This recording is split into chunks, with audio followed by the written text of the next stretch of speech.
অনেক বড় ঝামেলা হয়ে গেছে নীলা। এতবার তোকে ফোন দিলাম, তুই ফোন রিসিভ করিস নাই। বিয়ে কি ছেলে খেলা তোর কাছে? তুই কি আমার সাথে ফান করছিস? না না, ফান না। আমার বাবা তোকে এতবার কল দিল, তুই ফোন রিসিভ করিস নাই। ওটা আঙ্কেলের নাম্বার। আমি আমার বাবাকে বলে দিয়ে যখন ছেলে পক্ষ আসবে, আমি ওর সাথে বিয়ে বসবো, তুই ছবি দেখে নিস, ঠিক আছে? বাস, তোর সাথে আমার আর কোনো সম্পর্ক নেই। তুই আমাকে আর ফোন দিবি না। পুরো ফ্যামিলির কাছে তুই আমাকে ছোট কর। ফোন দিবি না আমাকে, আর খবরদার। নীলা,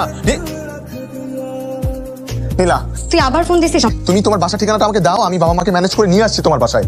এখন আর এসে লাভ নেই। ডিউকের ওর বাবা মা অলরেডি রাস্তায়। ডিউক মিউক কে আবার? খবরদার ডিউকের নামে বাজে কথা বলবি না। ওরে বাবা, ডিউকের প্রতি এত সেনসিটিভ?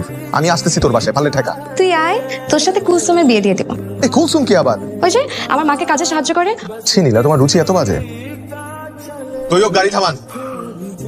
আরে আরে, কি শুরু করলি? এই কি সমস্যা? গাড়ি থেকে নামলি কেন? বাবা, আমি কোথাও যাব না, আমি যাবো নীলাদের বাড়িতে। বাবা বিশ্বাস করো, ওর বাবা আমাকে অনেকবার কল দিয়েছে, আমার ফোনটা সাইলেন্ট ছিল দেখে আমি ধরতে পারিনি। মা একটু বোঝাও না বাবাকে। Why are you quiet? কিছু একটা বলো প্লিজ। এই প্লিজ প্লিজ করবি না, তোর বিয়ে করার এখন যোগ্যতাই না। বাবা, বাবা আমাকে একটাবার বিয়ে করিয়েই দেখো বাবা, বিশ্বাস করো আমি খুবই যোগ্য একটা ছেলে। আমি 1 বছরের মধ্যে যদি তোমাকে দাদা ডাকবে। গাধা ছেলে, গাড়ি তোর। ভাই আসো।